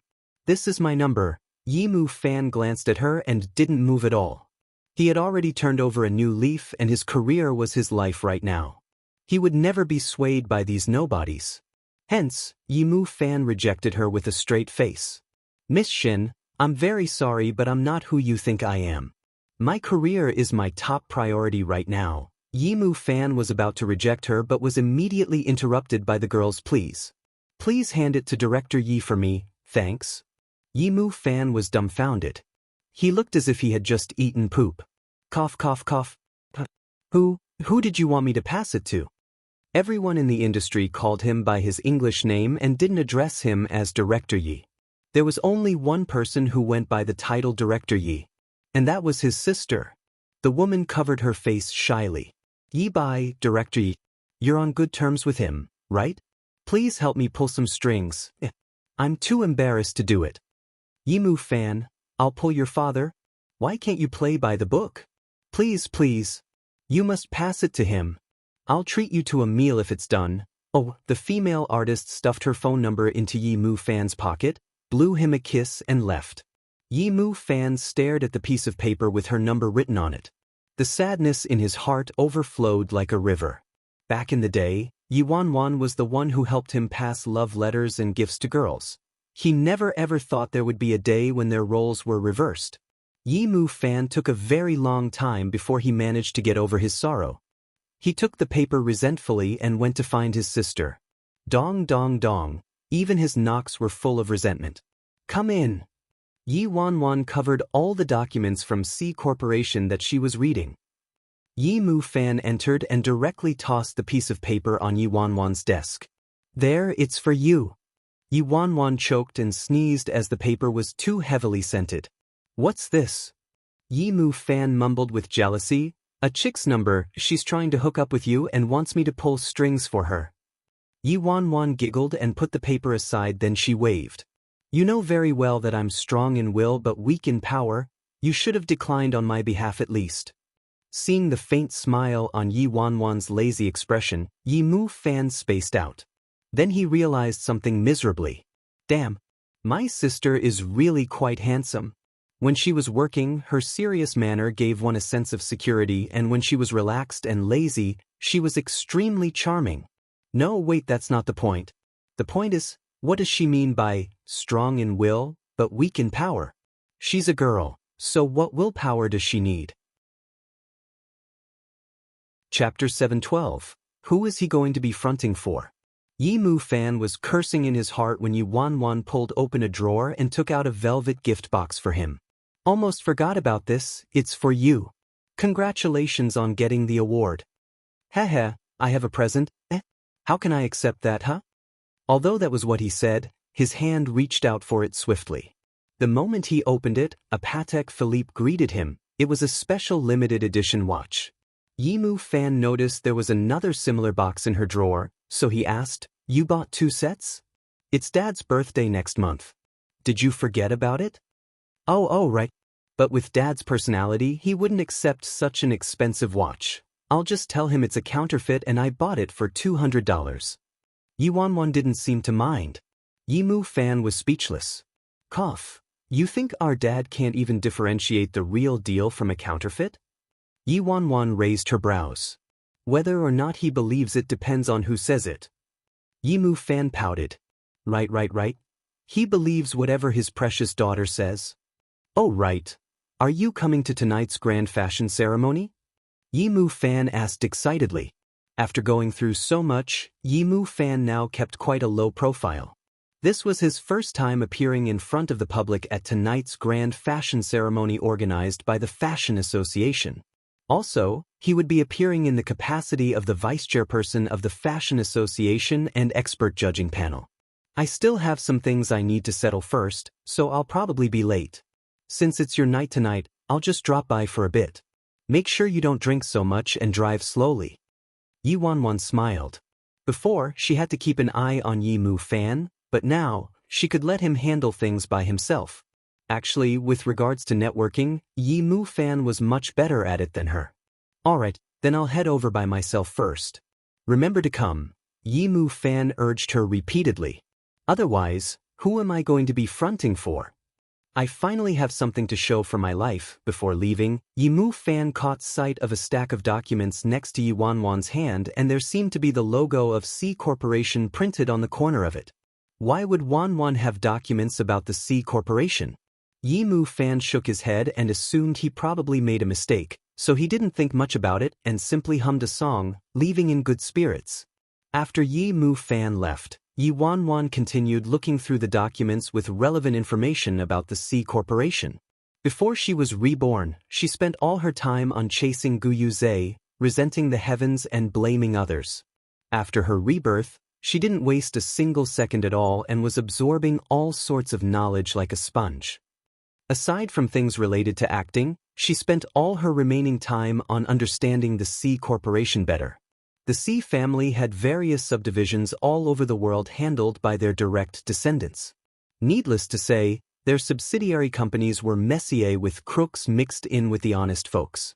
They were involved in real estate, hotels, jewelry, precious stones, antiques, jades, fashion, electronics, and many other industries. She already spent many months just trying to sort out and understand one of them. However, these matters really were quite complicated. Even the internal staff who had worked in the C Corporation for many years could never possibly understand everything fully. It was already impressive for her to be able to absorb so much information in such a short time. After the first step of information collection was completed, the next step was to put what she learned into practice. If she wanted to win people over, she couldn't simply indulge in empty talk. During this period, Qin Ruo she was obviously working hard as well and had successfully clinched a number of major deals while Si Han was recuperating, winning many people over. It was hard to blame anyone for thinking that Qin Ruoxi's status was irreplaceable. TSK, I will let those people know what it truly means to be irreplaceable. Chapter 713. Who does he think he is? Over at Assembly of Stars Entertainment, everyone was crowded around He Junqing, congratulating him. Head stylist He, congratulations. Indeed, one's ability will prove it all. Those amateur country bumpkins don't know a thing about fashion and even said our boss used up all his creative powers already. Of course. Do you know how competitive the 100 Flowers Film Awards are? Even Cha Sel from Emperor's Sky wasn't on the list. The costume drama He Junqing acted in was nominated for the 100 Flowers Award. Although the drama was only shortlisted and he didn't win an award, this was the most prestigious award in the local film industry and only the top experts were nominated. Due to the errors appearing in his recent designs and styles, there was an increasing amount of rumors, but fortunately, this award proved his abilities. Even the rumors about the drop in his skills dissipated. This costume drama, which was nominated for the 100 Flowers Award, was taken over by Yimu Fan before he left. When that happened, he only managed to complete his job halfway. At first, He Junqing tried to convince Yimu Fan to come back and work for him, but who'd have expected that garbage didn't know what was good for him. Because of him, He Junqing had to form a team at the very last minute to complete the rest of the design. Luckily, all the work he did during these 2 years was enough for him to gain a foothold in the fashion world. He could even just live off his past achievements. A pity that the prosperous dynasty popped out all of a sudden. Otherwise, the award would definitely go to our head stylist He. Someone mumbled regretfully in the crowd. However, someone else went over to He Junqing immediately to flatter him. Too bad, the prosperous dynasty is worldwide's major production. We won't be able to compare with their resources and investments. Also, that designer who won the award was recruited into dazzling. He must be some expert who relied on connections. It's expected that he won the award, but our head stylist he threw a sprat to catch a whale. He was truly the unexpected winner. That's right, that's right.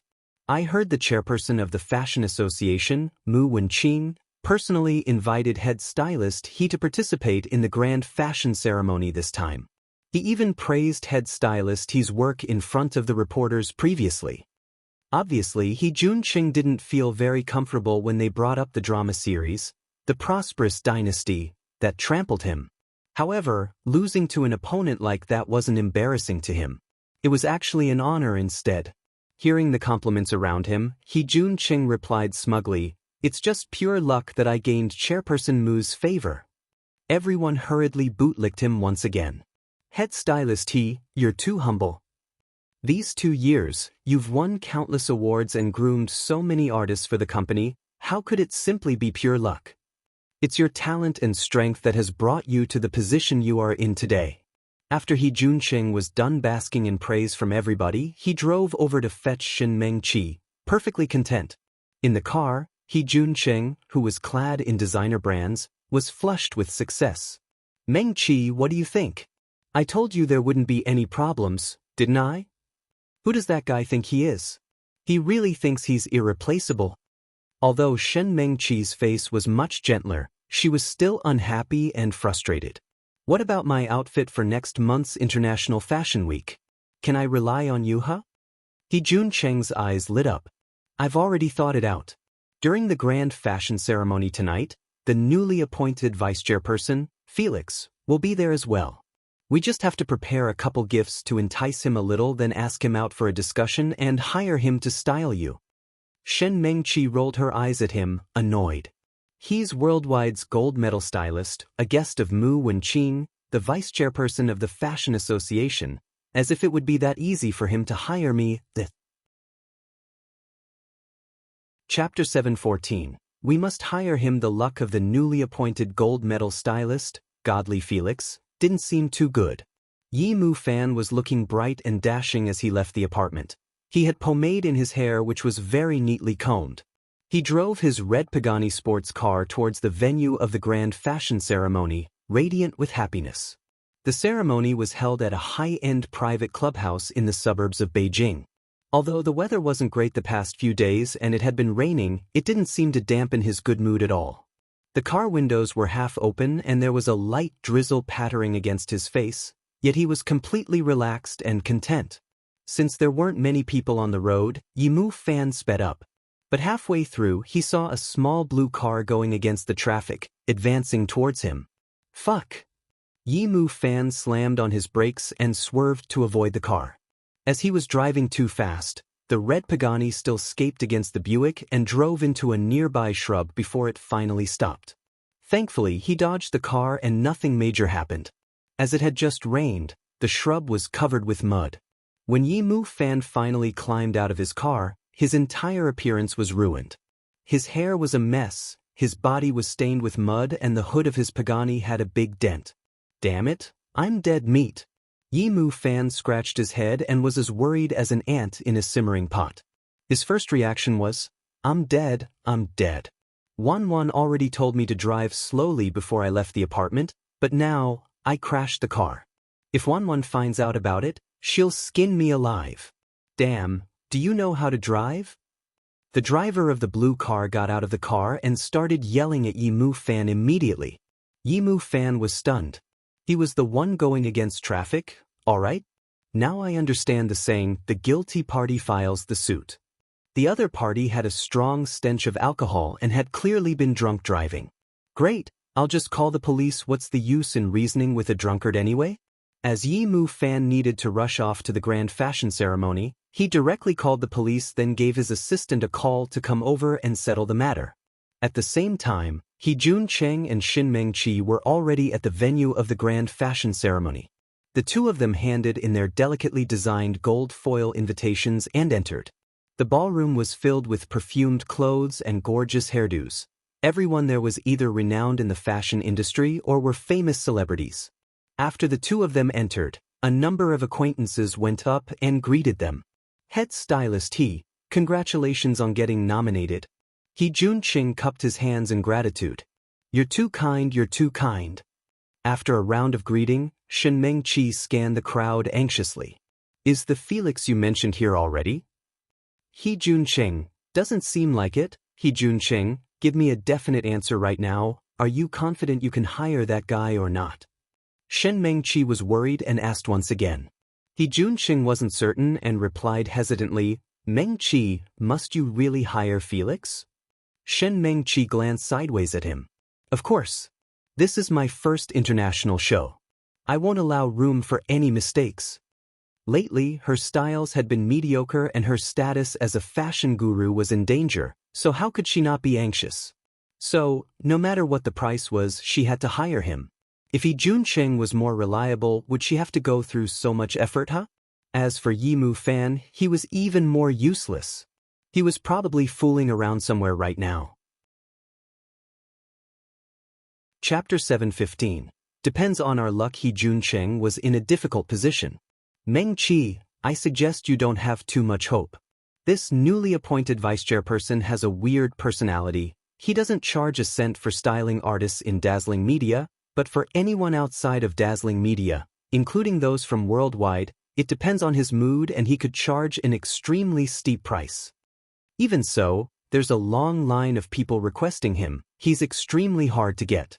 I know Director Zheng from the Fashion Association and we might be able to ask him to help us pull some strings, but whether we can hire him or not depends on our luck. Shen Mengqi furrowed her brows. He's just a stylist. Does he have to be so arrogant? When a stylist from Assembly of Stars heard her, he quickly said, Big Missy, you shouldn't belittle the importance of a stylist. In the entertainment industry, an artist's outlook and style are life or death to them. It's hard to find a good stylist in the industry, let alone an expert like Felix who can transform something rotten into something magical. He's now a hot favorite. Even superstars and A-listers have to humble themselves before him. He Junqing nodded in agreement. Yes, that's exactly it. At the moment, there was a commotion nearby. It was the arrival of Director Zheng from the Fashion Association. Mengqi, Director Zheng is here. Quick. He Junqing waited for a long time before he finally squeezed through the crowd and brought Shen Mengqi over to meet him. Director Zheng, hello, hello. I'm He Junqing from Assembly of Stars Entertainment. We met before. Director Zheng nodded slightly, then raised the glass in his hand. Head stylist He, I haven't congratulated you on being nominated for the 100 Flowers Award this time. Your work is amazing. Even the chairperson himself praised your work. Thank you, Director Zheng. You're too kind. He Junqing smiled and exchanged conventional greetings for a bit before moving on to business. Director Zheng, I wonder if the vice chairperson is here yet? About that thing I told you before, what do you think? Could you ask him for me? Director Zheng shook his head. Ask Felix? Next month will be the opening of Fashion Week in Lorraine and almost everyone is looking for him. If it's an artist from Dazzling Media, it'd be easier, but for other companies, Director Zheng gave an expression like everyone should be well aware of this and patted He Junqing's shoulders. Count yourself lucky if you're able to exchange a few words with him tonight. Give it some time. He Junqing hurriedly said, Yes, we don't mind waiting at all. Please put in a good word for us later. Director Zheng was about to speak when his phone started ringing, so he quickly stepped to the side to answer it, appearing to be extremely polite. Hello Vice Chairperson, are you here yet? What? How did that happen? Was it serious? Are you alright? Oh, good, as long as you're fine. Clothes shouldn't be a problem. I'll prepare some for you personally. Sure. Director Zheng immediately turned to He Junqing and the others after the phone call. Everyone, I have something I need to do right now. I'm going to excuse myself first. Sure, go get busy. Everyone sent him on his way. After Director Zheng left, everybody split into their own groups and started gossiping. Was Director Zheng on the phone with the vice chairperson just now? Did something happen? Seems like he encountered a bit of trouble on his way here. Speaking of which, where did this Felix come from anyway? Since he's so great, why didn't he join a bigger company? Why was he so set on staying in a small nook like Dazzling? Not sure. I only know that he was poached by Dazzling's director of talent management. Also, Dazzling is doing quite good now, right? From the looks of things, they seem quite awesome. Chapter 716. You've been well since we last met. The crowd chatted for a while and the grand fashion ceremony was about to begin, but Felix still hadn't arrived. Quite a number of people had shown up because of him tonight. It could even be said that they were all anxiously awaiting his arrival at this moment. Shen Mengqi was bored stiff as she chatted about fashion and accessories with a couple small artists while He Junqing was shooting his mouth off with a few stylists. At this moment, a stylist with a low ponytail standing across from He Junqing suddenly turned and said in an exaggerated manner, "Oh, what a rare sight. Guess who I just saw?" "Oh, you're being so dramatic. Could it be Felix?" "Pooey, don't insult my Prince Charming. It's that useless great young master from the Yi family, the Crown Prince of Emperor Sky Entertainment." "Crown Prince of Emperor Sky Entertainment? Are you referring to Yi Mu Fan? I thought Yi Mu Fan's entire family had been chased out of the family because of what his dad did. He hasn't appeared at such high-profile events for quite some time." "No way. What's he doing here? Did you see wrong?" The crowd was gossiping while looking at the man with long hair.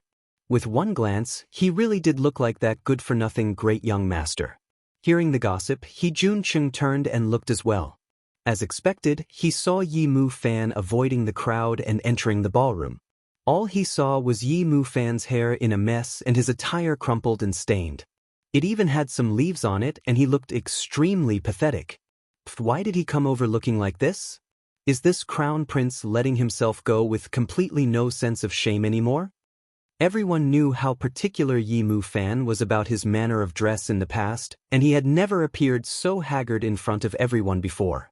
In the past, Yi Mu Fan was too high profile and nobody had a good impression of him, so they obviously gloated when they saw him so down and out now. What crown prince? The Yi family is no longer what they used to be. It's the second son, Yi Shaoan, who matters now, and Yi is the future lady of the Gu household. They make a strong alliance. As if there's still a place for him. Even everyone in the industry knew about that trivial matter in the Yi family. Who didn't know that this prince, Yi Mu Fan, was abandoned long ago and was now a stray dog? A designer with a pointy chin moved closer to He Junqing to gossip. "I heard he was previously doing odd jobs for Assembly of Stars Entertainment. Were you guys the ones who gave him an invitation letter?" The long-haired man immediately sneered. "What? He was dismissed ages ago. This useless garbage. Our big missy and head stylist he were kind, so they gave him something to do." Yi Mu Fan was about to look for Director Zheng to get a change of outfit, but all of a sudden, someone blocked his way. "Aya, isn't this our Assembly of Stars great stylist Yi? Looks like after leaving Assembly of Stars, you've been doing quite well. Are you also here to attend the grand fashion ceremony?" Yi Mu Fan was pondering how to explain things to Wanwan and was very irritable. His cold eyes swept over the group of stylists headed by He Junqing and couldn't be bothered with them.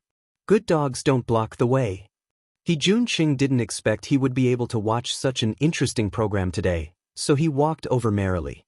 "Young Master Yi, I see you've been well since we last met." Not far off, Shen Mengqi noticed the situation and her gaze was full of disgust and disdain as she looked at Yi Mu Fan. What's this guy doing here?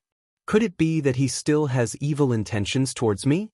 With that thought, Shen Mengqi was instantly disgusted.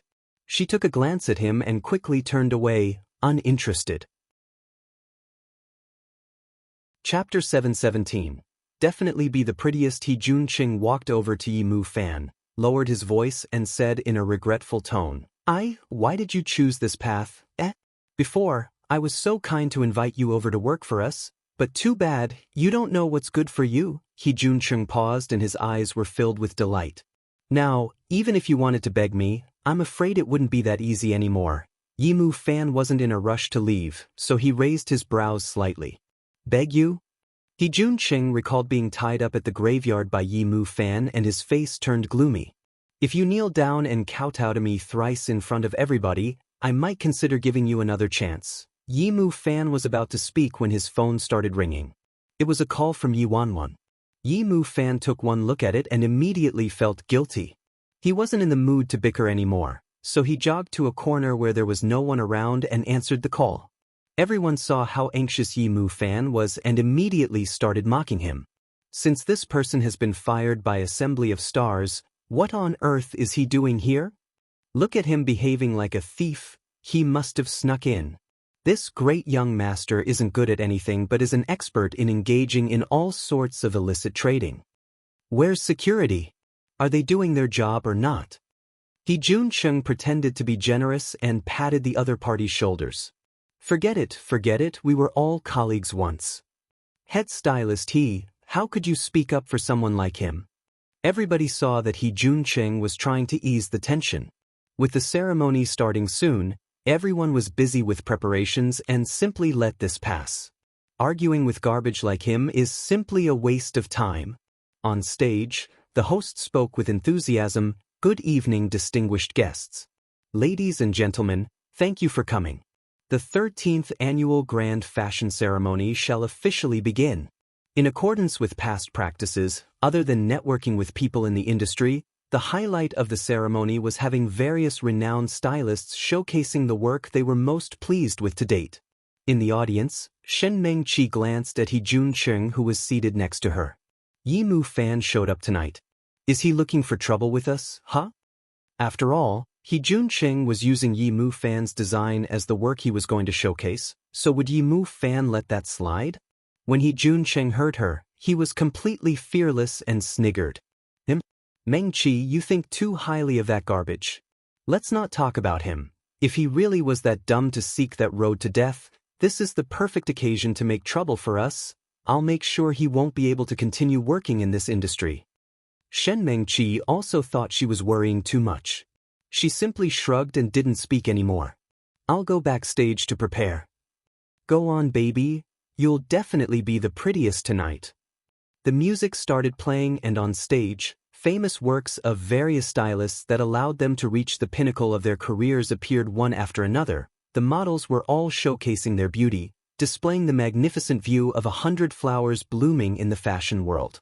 In the middle seat at the front row, the chairperson of the Fashion Association was seated.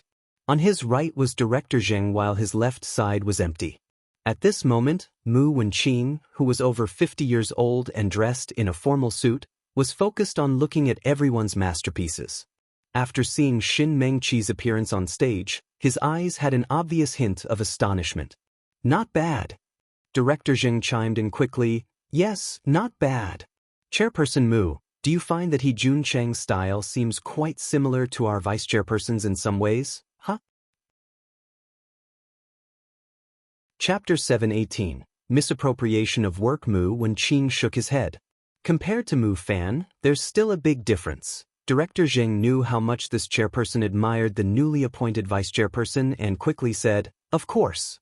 They have similar styles, but He Jun-chung's work seems much more amateur.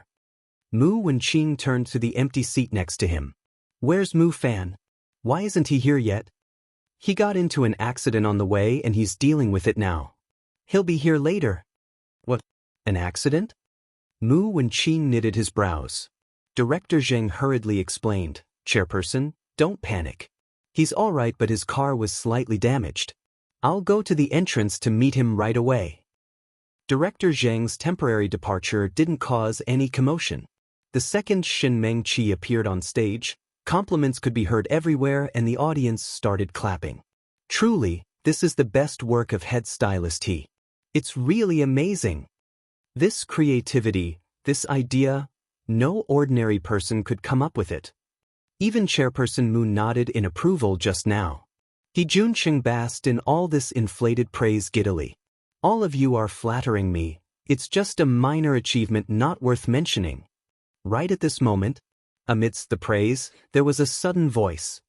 Since when did the standards of the Fashion Association drop so low?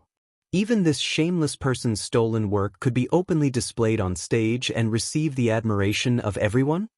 The man's voice was a little cynical and full of sarcasm. As this questioning voice was so sudden, Everyone went silent for a second. Jun Cheng's gleeful expression froze on his face.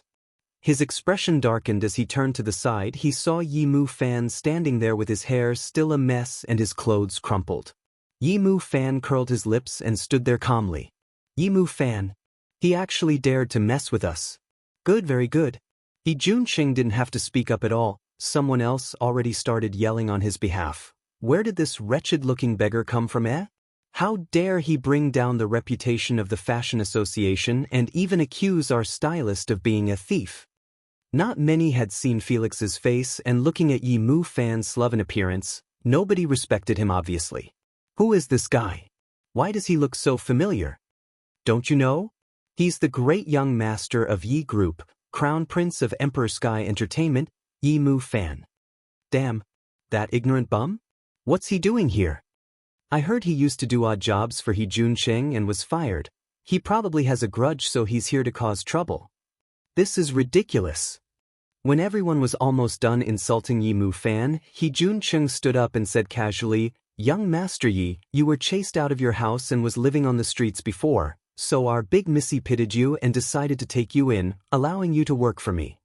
But since you didn't have any talents and refused to work properly, I had no choice but to let you go. After all, the company needs to make profits and we can't afford to pay idlers. Who knew that not only were you unremorseful, but you even came here to insult me?" Jun Cheng pretended to be heartbroken while Yimu Fan remained silent. He simply stood there and watched his act. "Oh, I have no talents? Then who has talents, huh? Is it you, great stylist he? The person who only knows how to copy someone else's work?" Jun Cheng was waiting for him to say this and sniggered, "Young Master Yi, you accuse me of stealing someone else's work? Why don't you tell us whose work I've stolen?" Chapter 719. Who did you say he is? Yimu Fan crossed his arms and spoke without thinking, "Mine, obviously." What did this garbage just say? The second Yimu Fan said that the designers scattered around, Jun Cheng immediately burst out laughing. "Yimu Fan, is there something wrong with your head? Our head stylist, he stole your work? Who do you think you are? The head stylist of Assembly of Stars Entertainment stealing the work of a nobody? You really know how to put feathers in your own cap, huh?" Jun Cheng didn't have to say anything at all. Everyone else's ridicule was enough to drown out Yimu Fan. "Hey, where's the security? Is this how they work? How could they simply let someone in without an invitation? And they even let him cause a ruckus here. Exactly. Why aren't they chasing him out yet?" The commotion was getting bigger, and very soon, the staff members were alerted. "May I know what's going on here?" A girl in formal attire rushed over anxiously. After seeing Yimu Fan, her eyes glistened. "Director Zheng has been looking." Before the girl could finish her sentence, she was interrupted by the stylist with long hair. "This guy barged in without an invitation and caused trouble because he's jealous of our head stylist. He even accused him of stealing his work. How do you guys do your job? Do you even care?" People around them who didn't know what was going on were watching the commotion and whispering into each other's ears. He's here to cause trouble, jealous of head stylist he." The staff member was puzzled and didn't understand what happened at all. The long-haired man looked very stern and said firmly, "That's right.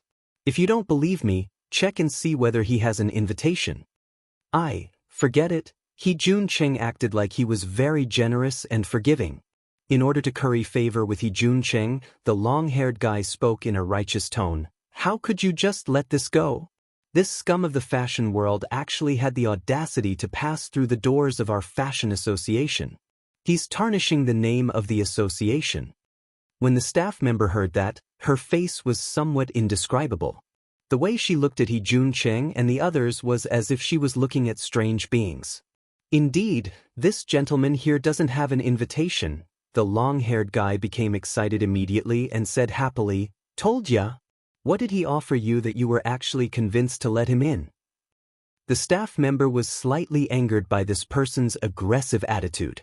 She glanced coldly at Jun Cheng and the others, then explained, loud and clear, "This gentleman here is our Fashion Association's vice chairperson. He is the host and organizer for today's grand fashion ceremony, so naturally, he didn't need an invitation. Do any of you have an issue with this? The entire place fell into a dead silence. The long-haired guy's smile froze on his face, and Jun Cheng's eyes constricted instantly as he lifted his head and glared at Yi Mu Fan. On stage, Shin Mengqi was watching the show calmly, and her body stiffened up immediately. Her delicate little face turned white, and she looked at Yi Mu Fan in complete disbelief. What did that woman just say? Vice chairperson of the Fashion Association. Yi Mu Fan? At this moment, Jun Cheng, who had finally regained his senses, spoke with much difficulty. What did you just say? Who did you say he was? The staff member rolled her eyes at him. Our newly appointed vice chairperson of the Fashion Association, Mr. Felix. He's the guy you accused of barging in without an invitation and tarnishing the name of the Fashion Association. Everyone. Chapter 720. Paranoia. Jun Cheng swallowed hard and was completely dumbfounded. How could this be?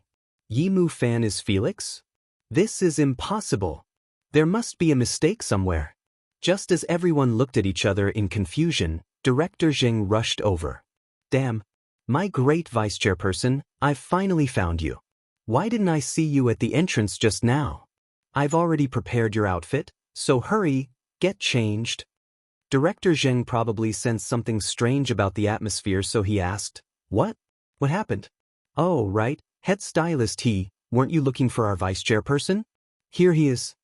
He then turned to Yi Mu Fan and said, Felix, this is head stylist from Assembly of Stars Entertainment, and on stage is Miss Shin Mengqi from Assembly of Stars. They would like to speak to you about working together for the Lorraine Fashion Week. Yi Mu Fan casually pulled off a blade of grass from his sleeve. Oh, is that so? At this current moment, Jun Cheng and Shin Mengqi wanted to die. When they heard what Director Zheng said, they really wished to bury their heads deep into the ground. Director Zheng already clarified it. They had to believe it no matter how unwilling they were. Just now, Director Zheng said Felix had an accident on the way there, which was why Yi Mu Fan was in this state. So the mighty gold medal expert stylist, Felix, whom they were racking their brains over to think of a way to hire, was actually that garbage, Yi Mu Fan. Darn it, what exactly is going on here? Yi Mu Fan had been kicked out of Emperor Sky. How was it possible that he could reach this level in such a short period of time? Shen Mengqi stood on stage and glared at Jun Cheng ferociously. Yi Mu Fan is Felix? How could he not know something so important? Jun Cheng was at a loss. How could he have possibly known Felix and Yi Mu Fan were the same person? However, the worst was yet to come. In front, the chairperson of the Fashion Association, Mu Wenqing, strode over with a rigid expression. Mu Fan, you said Jun Cheng stole your work just now, what do you mean? Yi Mu Fan glanced at Mu Wenqing. Teacher, it's nothing major, but not long ago, I lost a manuscript and to my surprise, it was picked up by head stylist He. Hearing that, the cold sweat on Jun Cheng's forehead almost started dripping. This is a misunderstanding, a misunderstanding. If this was confirmed to be true, everything would be over for him. Jun Cheng panicked. He decided not to admit to the truth no matter what, and he retorted instantly, What manuscript are you talking about? There's no such thing. This is my very own design. Chairperson, you must believe me. Jun Cheng gradually became more confident when he realized Yi Mu Fan didn't have any evidence at all. Young Master Yi, you said this was your design, so could you please provide some evidence, huh? When did you lose the manuscript? And where did you lose it? What now? Can't provide any proof, right? Yi Mu Fan chuckled. Evidence? My memory isn't too good. I really can't recall all these irrelevant details. Head stylist are you saying that I'm framing you, that I'm jealous of your talents and abilities, so I'm trying to slander your name and take ownership of your work? Jun Cheng was stunned by what Yi Mu Fan said. It shed light on the situation, and the crowd starting looking at Jun Cheng doubtfully. He's got to be kidding. A vice chairperson of the Fashion Association cum award winner of the 100 Flowers Award being jealous of him? Is Jun Cheng paranoid? Jun Cheng was flustered and he started to ramble. Yi Mu Fan, you and your poisonous slander. All this work is mine. They're my designs. You're accusing me without any evidence, so I could also say that you're stealing my work. Chapter 721. Switched personality within seconds. Yi Mu Fan acted graciously and like he didn't mind at all. Head stylist don't panic, I was just speaking my mind and didn't plan on making you take responsibility for this incident. It's just a design. I can give you over 10 of mine in a day. Since you like it so much, I'll give it to you then. It's no big deal, we were once colleagues anyway, so I don't mind giving you another manuscript if you want. He Junqing was so mad that he nearly spewed out blood. Yi Mu Fan said he didn't mind, but he didn't have any evidence at all, yet he managed to stick the label of stealing his work onto He Junqing. Also, with his current status, everybody would naturally believe what he said. Oh my god, I really didn't expect He Junqing to be someone like that, picking up someone's manuscript and calling it his own. Exactly. How could he act so brazenly just because the other party doesn't have any evidence, huh? He actually said Felix stole his work. Shameless. The crowd who had spoken up for He Junqing just seconds earlier already shifted priorities completely. They were all mocking He Junqing the way they ridiculed Yi Mu Fan a while ago. He Junqing and Yi Mu Fan were akin to a beggar and a millionaire. A beggar accusing the millionaire of stealing his money, would anyone believe this? Yi Mu Fan looked at He Junqing, who was attacked from all sides till he had no rebuttal, and a cold light flashed in his eyes. Tsuke, so what if I was just spouting random nonsense? With my current status, do I still need any evidence to mess with him? Anyway, with what Yi Mu Fan said today, He Junqing's professional career could be considered destroyed already. This was because nobody knew how many designs were in the aforementioned manuscript. Whether He Junqing's future designs would be from the stolen manuscript or created by him, nobody would know. As for Shen Mengqi, who was wearing the stolen design, her future wasn't any better. This chairperson, Mu Wenqing, was obviously on Yi Mu Fan's side, and he was also a very protective person. He immediately struck He Junqing's name off the Fashion Association and called security to chase him out. The other stylists from Assembly of Stars were ashamed as well, and they silently left one after another. Shen Mengqi looked like a fool. She stood on the stage in a daze, and not a single person helped her out of this embarrassing situation. She held onto a glimmer of hope and looked towards Yi Mu Fan. Although this man was vain and frivolous, he was devoted to protecting her, and each time something happened to her, he was the first to appear. However, this time, Yi Mu Fan didn't even glance at her once the entire time. The man was completely surrounded by groups of people going up to him. She couldn't even see the back of his head. With pleasure, with pleasure. Yi Mu Fan was busy socializing like a fish back in the water when he caught sight of a familiar figure walking towards him. He was so shocked he nearly spat out his wine. My boss is here, I've got to go. Please make way. Yi Mu Fan hurriedly passed his glass to a staff member nearby, then rushed over. Seeing how Yi Mu Fan had switched personalities within a second, Director Zheng said helplessly, why do I find that each time our vice chairperson sees Director Yi, he behaves like a mouse seeing a cat? The staff member didn't know whether to laugh or cry. That's true. Usually, Felix can be quite arrogant. He won't give anyone face whenever he's in a bad mood, but with just one word from Director Yi and he'll obey instantly. Where did this Director Yi from Dazzling come from? He has so many great experts under his control. You're tuning in to the Passion Pages YouTube channel. We're so grateful for your support, and don't forget to subscribe to join us on this incredible journey through captivating stories. Your generosity through donations truly makes a world of difference, as it's the primary source of revenue that allows me to expand and enhance this channel for you. Thank you from the bottom of my heart for being a part of this adventure.